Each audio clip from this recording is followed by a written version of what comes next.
So I'm going to make a quick little video just about shadowing, what to do before you actually get into dental school or before you apply for dental school. And I'm just going to focus on the shadowing aspect.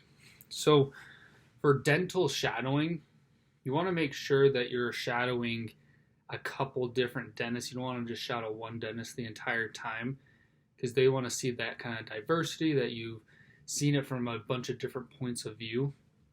And when you're shadowing dentists, you want to make sure you're shadowing mainly general dentists. That has to be the bulk of your hours.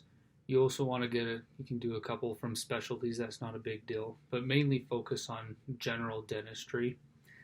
And with this, I would say you want to shoot for at least 100 hours. A lot of schools have minimums of like 40 or 50. Some have a minimum of 100. But if you get at least 100, you're going to be able to apply to any dental school that's out there. And then the dental schools are going to know that you actually take this seriously. You know this is what you want to do. So it's just good to get a lot of hours in. Now, what I did for tracking is I would just get an Excel sheet or Google Sheets and just track in like the name of the establishment, the address, the phone number, the doctor that you shadowed, the exact date when you shadowed, and then I would put in the amount of hours.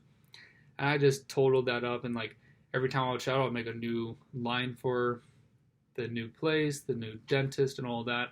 And I just, did a equal sum, so I can total all my hours.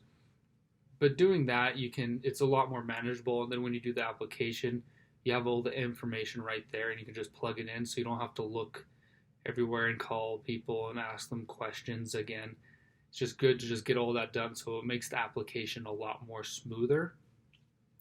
And also with this, what I would do is when you're going to shadow someone, think of some questions that you want to ask them, like, do you recommend going to dental school?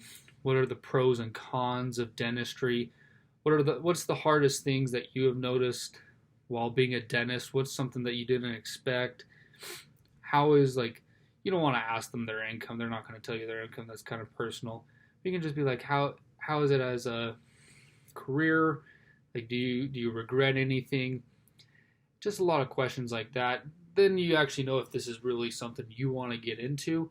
And then you can use that information for interviews. So you ask all these dentists, like, what's the pros and cons, the major things that they face on a daily basis. And when you do an interview, there's going to be plenty of questions where people are going to ask you, what's something that is a main problem with dentistry right now? What is like something that a lot of dentists face? Like questions like that are going to pop up. So if you ask dentists this and you have it in your mind, you can just save it for later. I actually would bring like a little notebook, or you can use your phone and I would type responses or different things they say. And it impresses dentists when you really are listening and you're writing down. I actually have one of the dentists that wrote one of my letters of recommendation. The main thing that he enjoyed and he told me was just that I would always listen, I would ask him questions, and I would write down his responses. So he knew that I was taking it very seriously. And he really enjoyed that, and he wrote me a letter. He was really happy to write me a letter of recommendation. So just doing that, and you could have a dentist that would be really happy with you and would write you a letter. And something that I would do, like get in the habit of, is shadowing on the exact same day every week, getting a time schedule figured out so you actually can build up those hours. It's very easy to get out of the habit and not go out and shadow. It's very easy not to. So what you want to do is just be like, every Tuesday from this time to this time, I'm going to do dental shadowing, and just call dentists.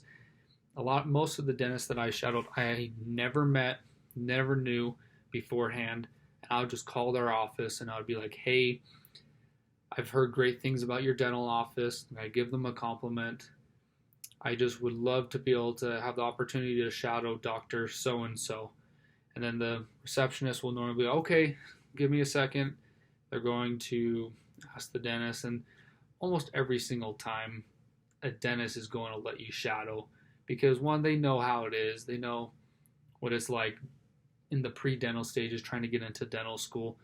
Also, you're potential business for them. So if you really like the dentist and they let you shadow, you're going to be like, oh, they're going to probably come to me now. So they're going to let you shadow for the most part.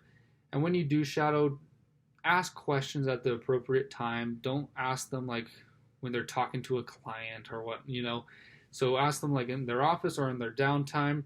And when they're busy, just follow them. Don't be a disturbance. They have a job they have to do. Just don't get in their way. So because they're going to be busy. A lot of dentists are going to be on their feet all the time, running back and forth, and they don't have time just to babysit you. So don't bug them too much when they are busy, and call multiple dentists beforehand, because you don't want to just keep shadowing the same exact dentist every single week, because sometimes they'll get a little annoyed with it because they're like, oh, I really just want to get in the zone and do my own thing. I don't want to have to worry about this pre-dental student shadowing. So kind of break it up, like maybe shadow this one dentist every month, but then the next week you're shadowing a different dentist and you shadow that one every month. So you kind of rotate through dentists, and it's just going to make it a lot easier. You're going to make the dentist happier. And yeah, it's as simple as that. So that's what I recommend.